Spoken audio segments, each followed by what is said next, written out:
Bismillahirrahmanirrahim. Assalamualaikum warahmatullahi wabarakatuh.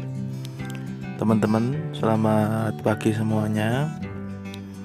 Kali ini saya akan menjelaskan pedoman penulisan artikel jurnal. Kemudian teman-teman bisa simak penjelasannya sebagai berikut. Oke, semoga teman-teman senantiasa dalam kesehatan dan kebahagiaan. Oke, kemarin setelah teman-teman mengajukan judul artikel dan di ACC, selanjutnya adalah teman-teman nanti akan menyusun artikel ataupun penelitian ataupun artikel jurnal. Kemudian teman-teman nanti yang pertama adalah teman-teman silahkan tulis judul, yang judul itu ditulis dengan jelas menggunakan huruf kapital maksimal 15 kata. Kemudian untuk formatnya nanti tebal, dan untuk fontnya adalah mengambil Cambria, ukurannya 12. Untuk yang KFG KPC Utsman Toha ini adalah ukuran untuk bahasa Arab ataupun teks-teks Arab memakai ini.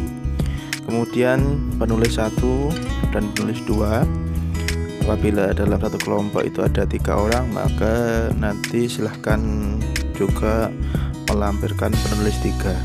Setelah itu afiliasi alamat, nanti teman-teman bisa melampirkan email, ataupun di atas email itu nanti juga bisa ditulis mahasiswa.ym.com. Keterangan judul adalah gambaran besar dari sebuah bentuk artikel jurnal, ya teman-teman. Ini nanti dikumpulkan pertemuan 4. Berarti di minggu ini teman-teman sebagian besar sudah mempunyai. Setelah itu nanti di pertemuan 5 teman-teman saya minta tugasnya, yaitu tentang pendahuluan sama Cambria 12, kemudian spasinya 1.5 yang menjelaskan tentang kompleksitas kegelisahan masalah ataupun kegelisahan akademik dan ketidakrelevansian antara idealitas dan realitas, serta teoritis aplikatif yang didasarkan pada teori-teori. Dalam subbab ini penulis nanti harus menjelaskan rasionalitas penelitian serta hasil penelitian mutakhir terkait substansi sebagai pijakan ilmiah penulisan artikel. Di sisi akhir penulis untuk mendapat menjelaskan arti dari penelitian. Nanti teman-teman pada pendahuluan itu juga teman-teman menjelaskan kenapa mengambil judul ini, kemudian teman-teman membahas kilas tentang kegelisahan apa yang teman-teman hadapi sehingga mengambil judul tersebut, serta nanti pada pendahuluan ini teman-teman juga melampirkan rumusan masalahnya. Nah, pada nanti rumusan masalah ini tidak di nomor indah, tapi masuk dalam deskripsi. Artinya masuk dalam pendahuluan, kemudian di dalam pendahuluan ini nanti di akhir nanti ada rumusan yang mengandung kenapa penelitian ini dibuat, kemudian apa rumusannya. Pertemuan 6 nanti saya akan menagih tugas teman-teman terkait metode. Metode ini isinya nanti menjelaskan tentang pendekatan dan jenis penelitian, populasi ataupun sampel jika ada, fokus penelitian, data dan sumber data, teknik pengumpulan data dan analisis data. Oke, teman-teman, kemarin memang saya sengaja untuk menggiring teman-teman kepada penelitian deskriptif, karena di samping penelitian deskriptif itu tidak membuktikan sebuah rumus, bisa fleksibel dan itu membuat teman-teman lebih bisa berkembang. Kemudian nanti teman-teman yang kebetulan dapat judul dampak, pengaruh, kemudian hubungan, ini nanti teman-teman berarti mengambil metode kuantitatif. Artinya teman-teman nanti harus mengambil populasi dan sampel. Bagi teman-teman yang mendapat kualitatif seperti pola pembelajaran, kemudian problematika, ini adalah pola-pola kualitatif. Teman-teman nanti silahkan menggali data dan kemudian data tersebut dikembangkan sesuai fakta yang ada. Ingat teman-teman, tidak harus ke lapangan langsung, bisa teman-teman menggali data lewat wawancara WA ataupun mengisi Google Form. Intinya di sini teman-teman saya arahkan untuk belajar menulis artikel jurnal. Kemudian untuk teori ini nanti adalah serangkaian bagian ataupun variabel, definisi dan dalil yang saling berhubungan, yang menghadirkan sebuah pandangan sistematis mengenai fenomena dengan menentukan hubungan antar variabel, yang dengan maksud menjelaskan fenomena alamiah. Intinya, teori ini adalah penguat dari penelitian yang Anda ambil.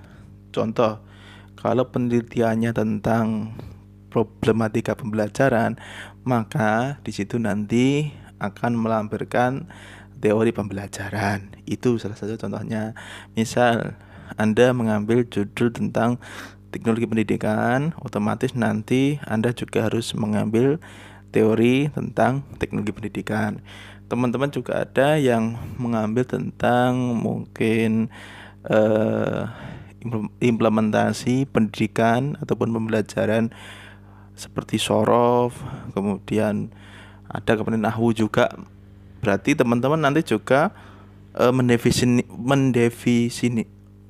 mendefinisikan tentang nahwu secara bahasa. Oke, itu.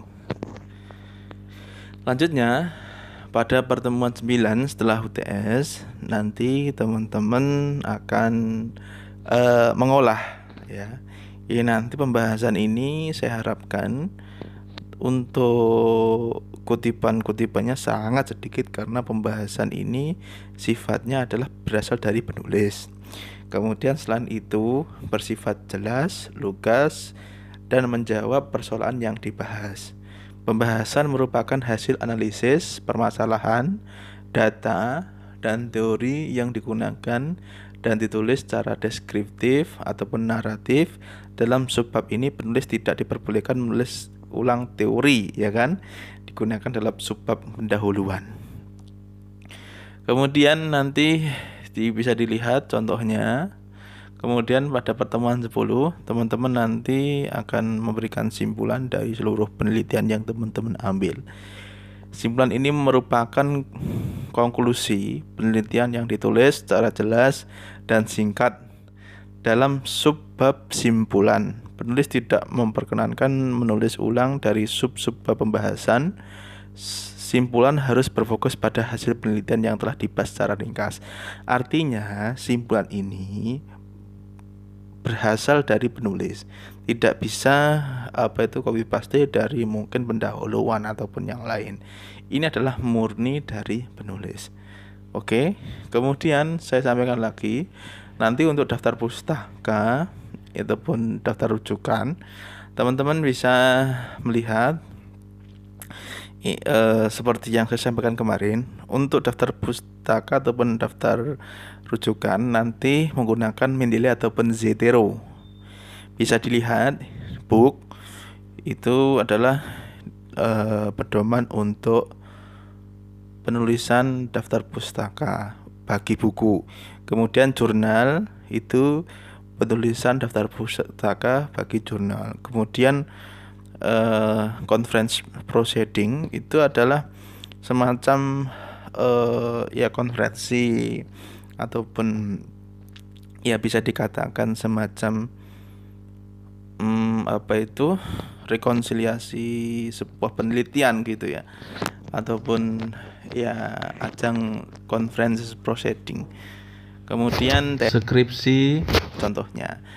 Bagaimana Pak nanti nulisnya, kok sulit? Enggak, ini kalau teman-teman sudah paham tentang Mendeley dan Seutourou, otomatis nanti bisa milih secara otomatis. Kemudian juga teman-teman bisa ambil dari website, itu contohnya seperti itu. Kemudian setelah nanti daftar pustaka selesai, teman-teman juga membuat abstrak.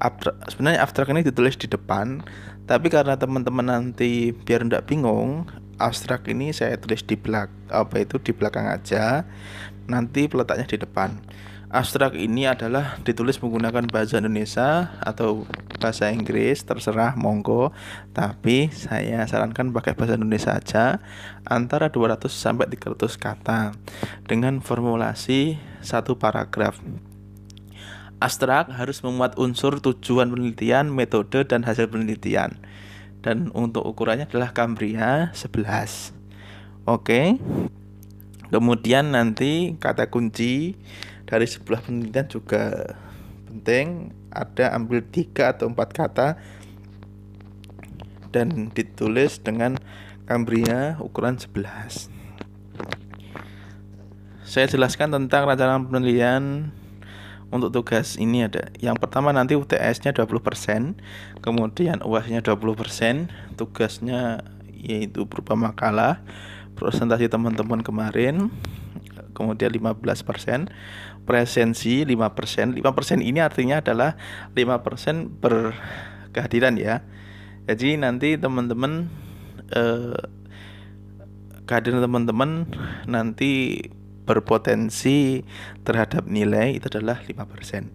Kemudian tugas artikel itu nanti mencapai 40%. Saya jelaskan teman-teman, untuk penilaian artikel ini saya meminta bantuan kepada teman-teman yang sudah ahli di bidangnya, yang kemarin dapat